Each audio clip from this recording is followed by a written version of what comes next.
Alors je vais vous dire ce en quoi je crois. Je crois que c'est la nature qui nous permet de vivre chaque jour.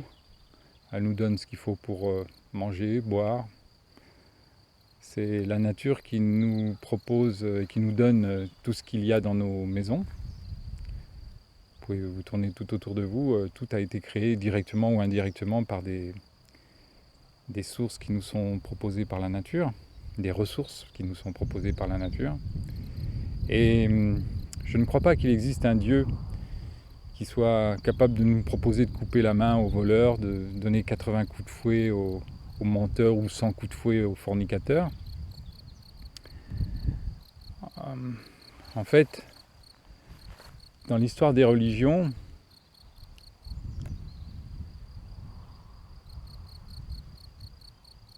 à l'origine, il y avait de nombreux dieux. Il y avait le dieu du vent, le dieu de la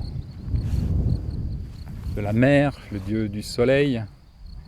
Et un jour, Abraham a trouvé plus simple de proposer à son peuple de leur expliquer qu'il n'existait qu'un seul Dieu, et en leur disant qu'il avait reçu un message de la part de ce Dieu qui lui délivrait des règles, des lois divines, sacrées, qu'il a pu comme ça imposer à son peuple. C'était plus facile pour lui d'ailleurs de le faire, parce que si ça avait été lui en tant que chef de tribu qui avait imposé ces lois, peut-être n'aurait-il pas été suivi, alors que le fait que ce soit un Dieu qui le proposait, c'était plus facile pour lui d'imposer des règles un petit peu difficiles à entendre.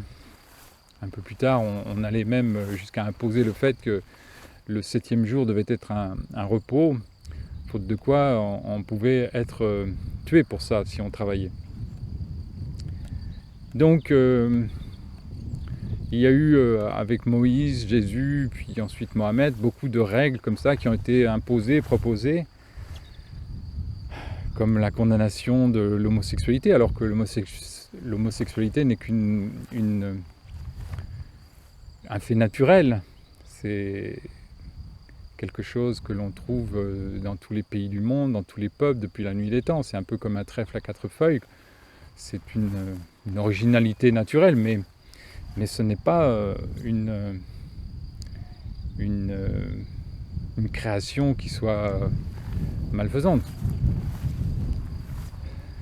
Alors, l'histoire du monde, l'histoire de la vie, l'histoire de nos origines, elle remonte avec le Big Bang. On sait aujourd'hui, donc effectivement, il y a eu une explosion originelle qui n'était peut-être pas d'ailleurs le temps zéro, c'était peut-être à la fin d'un cycle ou le début d'un autre. Parce qu'on remarque que tout autour de nous, il y a toujours des cycles, que ce soit les saisons, que ce soit les planètes qui tournent autour du Soleil, l'atome qui tourne autour de son noyau. Il y a énormément de saisons, énormément de cycles. Donc le Big Bang était très probablement la fin d'un cycle, le début d'un autre. C'était une explosion un peu comme une éjaculation qui a envoyé sur l'ensemble de l'espace des ressources, certains peuvent appeler divines, enfin bon, c'était des ressources à la fois énergétiques et des ressources physiques qui permettaient en fait de donner des chances à la vie ici et là de se créer, de se propager. Il y avait dans chaque particule des éléments qui permettaient de créer la vie. En fait, bien souvent, les gens pensent que Dieu est unique et quelque part là-haut, ici ou ailleurs, mais en fait, l'origine de la vie, la générescence, elle est en nous. Elle est dans toutes nos particules, dans tous nos gènes.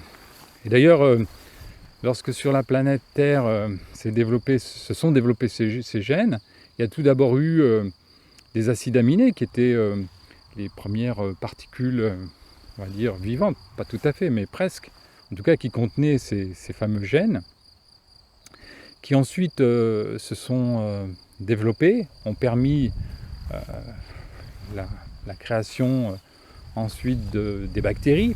Les bactéries contenaient 4000 gènes à l'origine.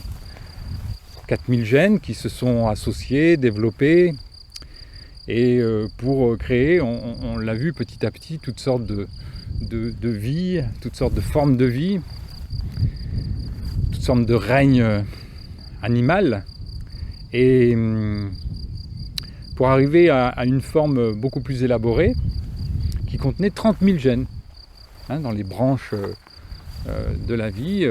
Au final, nous sommes, nous les hommes, la création la plus évoluée, avec 30 000 gènes qui codifient tout ce que nous sommes. Et nous avons d'ailleurs sur ces 30 000 gènes, 98% qui sont communs avec le singe, avec les animaux qui sont proches de nous, même le porc. Il y a une grande partie des gènes qui sont communs.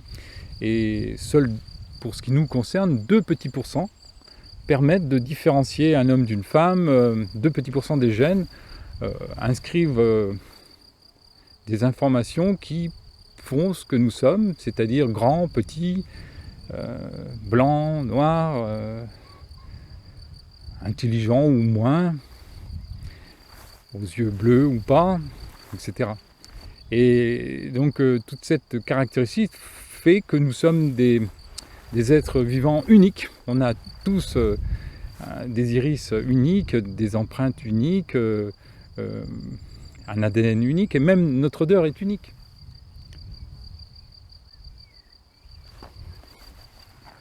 Donc nous avons reçu un patrimoine génétique avec un ensemble de caractéristiques et de données qui nous imposent, qui nous donnent une forme d'instinct qui consiste à réagir au feu, réagir à la chaleur, au froid. On a tous plus ou moins les mêmes réflexes, et les réflexes sont différents suivant d'ailleurs les êtres vivants. Les plantes ne réagissent pas de la même façon, mais elles ont aussi une partie de code génétique qui sont comme nous, que nous avons tous en commun. Et dans ce code génétique, dans ces éléments génétiques, on a reçu tout un ensemble de directives, de données. Et le fait de croire dans un Dieu qui serait directif, avec la possibilité pour lui de nous imposer des règles qui soient des règles extra-naturelles, en fait, n'a pas de sens, puisque ces règles, nous les avons déjà.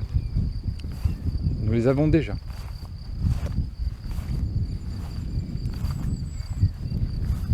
Donc la conclusion, en fait, de cette croyance, c'est que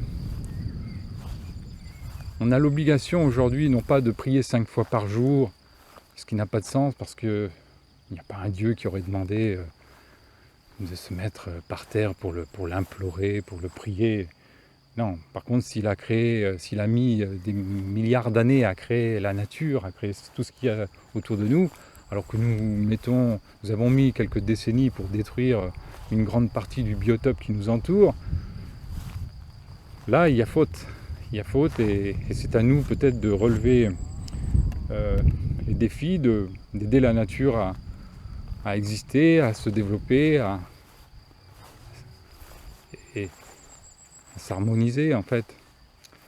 Et on doit chaque jour aider la nature, parce qu'un jour peut-être c'est elle qui nous aidera.